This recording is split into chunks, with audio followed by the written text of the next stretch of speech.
Hey, welcome to Inside the Huddle, brought to you by Robo Athletics and powered by the Lala Athletic Booster Club. I'm your host, Tom Brown, and today we got Coach Charlie Parker here with us to talk about a little Lady Bulldog basketball. Yes, sir. Yes, sir. So, hey, great week for you. We talked last time we talked, you're heading off to the Carthage Invitational. Yep. You went 2-1 down there against the top quality teams, came back, had Jeff City earlier in the week on Monday at Jeff City, took care of business there. So you're 4-1, got Blair Oaks here tonight. Yep. JV games we start here at 5:30. So Bulldog fans, come on out, support the team. Be here for that. So let's talk a little bit about the Carthage Invitational. Yeah, we went in there and, the first night we played Fort Smith Southside, and, they were better than what their score showed. I just don't think they were ready for our pressure. We came out in that half-court trap and turned them over early, and they really just quit playing. Wow. And just started throwing the ball around, and we made positive out of their mistakes and got a lot of transition baskets and took care of business that night. And the second night, we played a really, really good Bentonville team. They're big, right? They're big. Their guard signed with Pitt State. She's going to go to Pitt State and play with Savannah Campbell down there, where Savannah's at. And the other two guards are really good. And their 6'2" post player had signed volleyball at Arkansas State, so Division I volleyball player.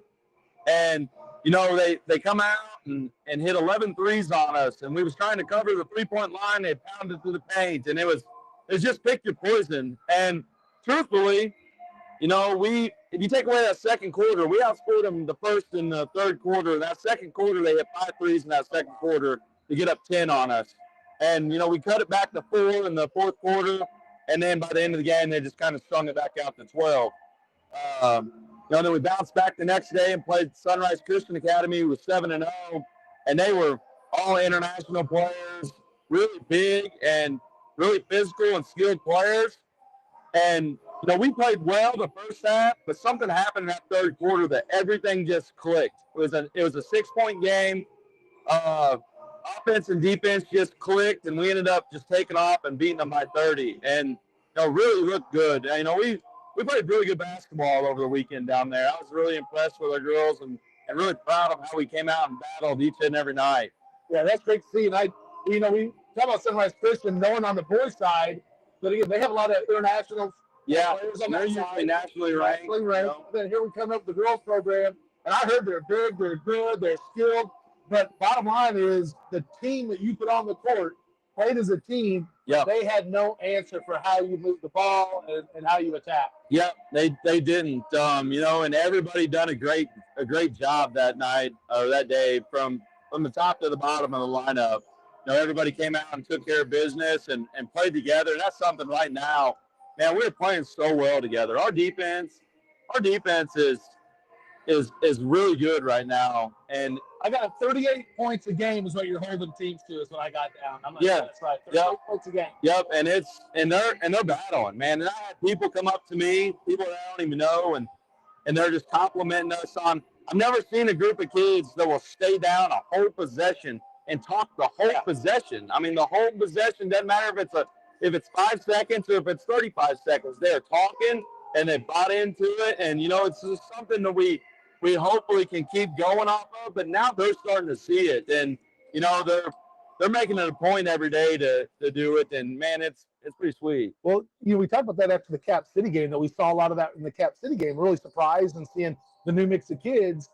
But like you said, you don't have the size to compete against a lot of the teams that are out there with that big size. So your only option is to really be able to defend like that as a team, as a cohesive unit.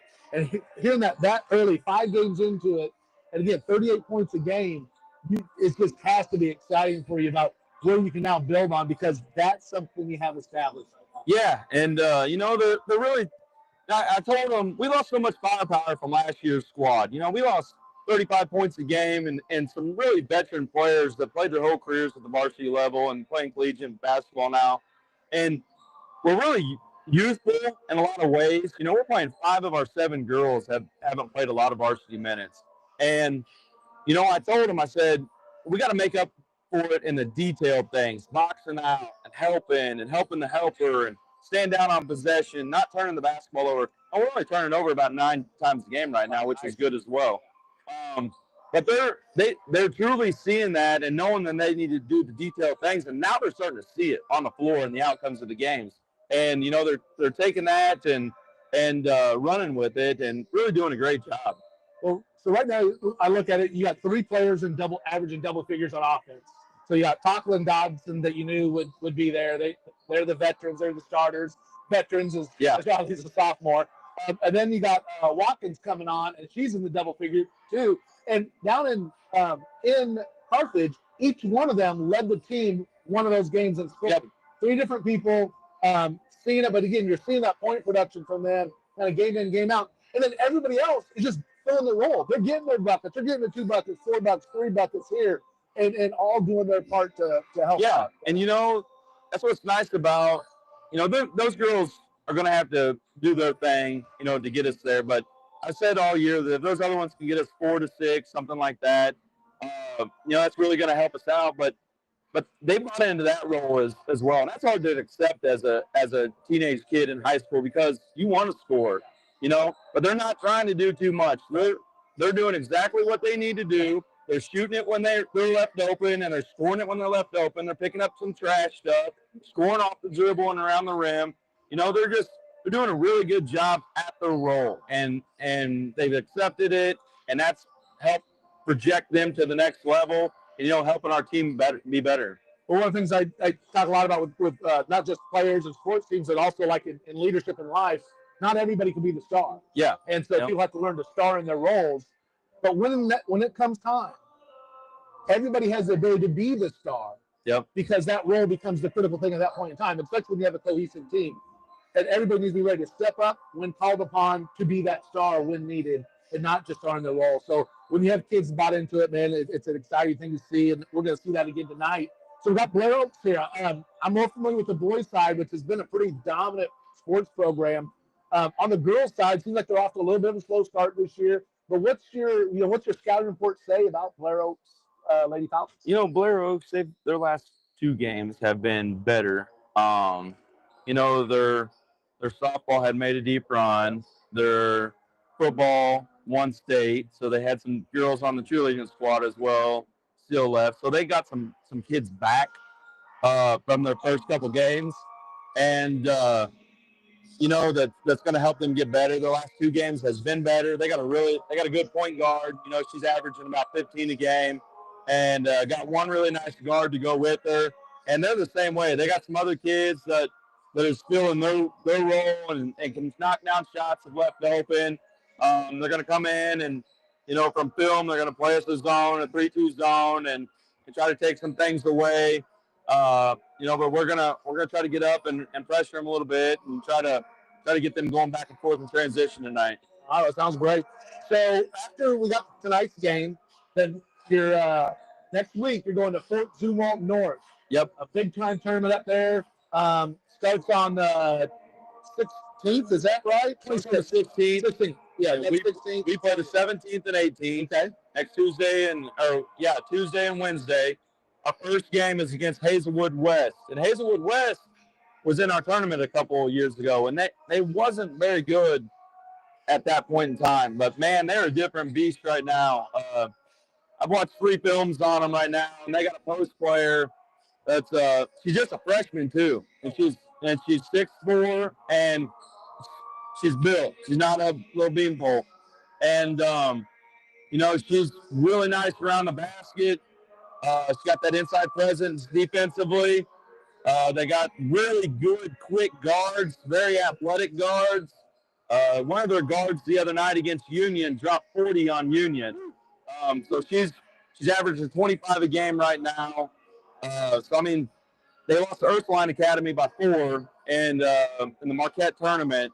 I mean, they're not somebody to look past. It's going to be a tough one. And then we turn around the next night and play Fort Zumwalt North, and they're another good program, really good program. So it's one of those where something you look for also, and part of it's because of what we talked before, the conference dissolving. You're forced to get games, but at the same time, you want to play in those games early on to get the to get the experience, see what's going on, because we need that late playoff run, that state run, and you're not going to get it by playing, a lot of the smaller local teams. Yeah. Stepping up the game, finding that competition, getting them battle tested, especially with the new varsity kids.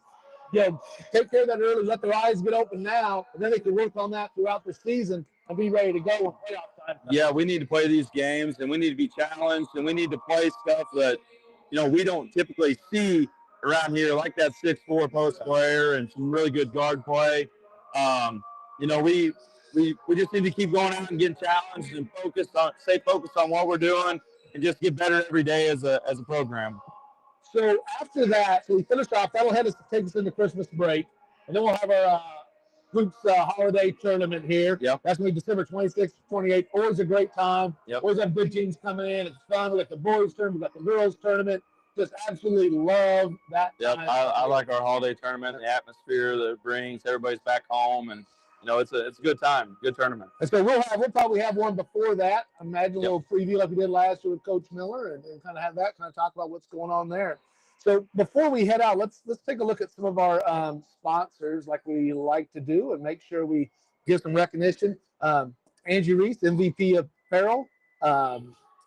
Everything she does is all the Bulldog gear. Love that. She sponsors a lot of Inside the Hudson stuff. Appreciate that.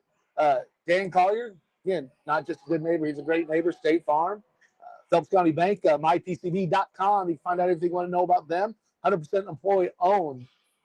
Kobe Wands Skills Academy. We talked before about him. Does a lot of work with the young kids in the program, and our high school team just does a great job coaching over there at Sullivan now. So appreciate all them. So last time we asked the question about where was the best place to eat in Carthage. That kind of went nowhere. So now you said you're going to be out in Joplin. Where was the best place to eat at in Joplin? Bricktown Brewery. Bricktown Brewery. We went there, and man, good food there. Good food, good variety. Yep. Got a little bit of everything. Got a little everything. I like that. Yeah, I definitely like them. All right, so Coach, good luck tonight against Blair Oaks. Good luck. Next week is Fort Zumwalt in their tournament north in their tournament. And you got Hazelwood West. Yep. And then Fort Zumwalt north. Yep. And then we'll have our Christmas break, and that's the holiday tournament. That's right. All right, well, good luck. Go Dogs. All right, good luck. So for Charley Parker, I'm Tom Brown. And from inside the huddle to the heart of the game, we'll see you next time.